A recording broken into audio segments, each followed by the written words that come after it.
যুদ্ধবিরতির মধ্যেও লেবাননে বিমান হামলা অব্যাহত রেখেছে ইসরায়েলি বাহিনী। লেবাননের স্বাস্থ্য মন্ত্রণালয় জানিয়েছে, একদিনে দেশটির বিভিন্ন জায়গায় ইসরায়েলের একাধিক জোরালো হামলায় শিশুসহ মোট ৩৯ জন নিহত হয়েছেন।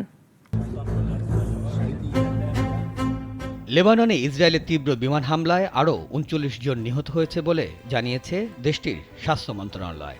স্থানীয় সময় শনিবার দক্ষিণ লেবাননের বিভিন্ন এলাকায় চালানো হামলায় হতাহতের এ ঘটনা ঘটে।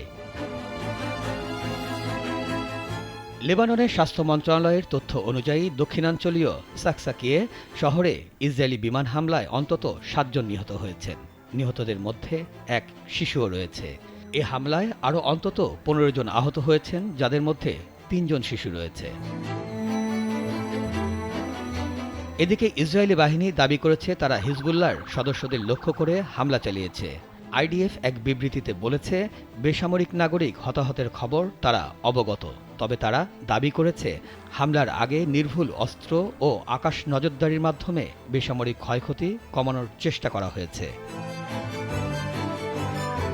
লেবাননের রাষ্ট্রীয় সংবাদ সংস্থা জানিয়েছে, শনিবার দক্ষিণাঞ্চলের বিভিন্ন এলাকায় নির্বিচার বিমান হামলা চালায় ইসরায়েল। অপরদিকে হিজবুল্লাহ উত্তর ইসরায়েলে ড্রোন হামলা চালিয়েছে বলে জানিয়েছে ইসরায়েলি সেনাবাহিনী। এতে ৩ জন ইসরায়েলি সেনা আহত হয়েছেন, যাদের একজনের অবস্থা গুরুতর। ইসরায়েল ও লেবাননের মধ্যে যুদ্ধবিরতির ঘোষণা দিলেও দুই পক্ষের মধ্যে সংঘর্ষ অব্যাহত রয়েছে। ইসরায়েলি বাহিনী বর্তমানে সীমান্তবর্তী লেবাননের একটি অংশ দখল করে রেখেছে। মানবাধিকার সংগঠনগুলো বলছে, সীমান্তবর্তী গ্রামগুলো ধ্বংসের ঘটনা যুদ্ধাপরাধের শামিল হতে পারে।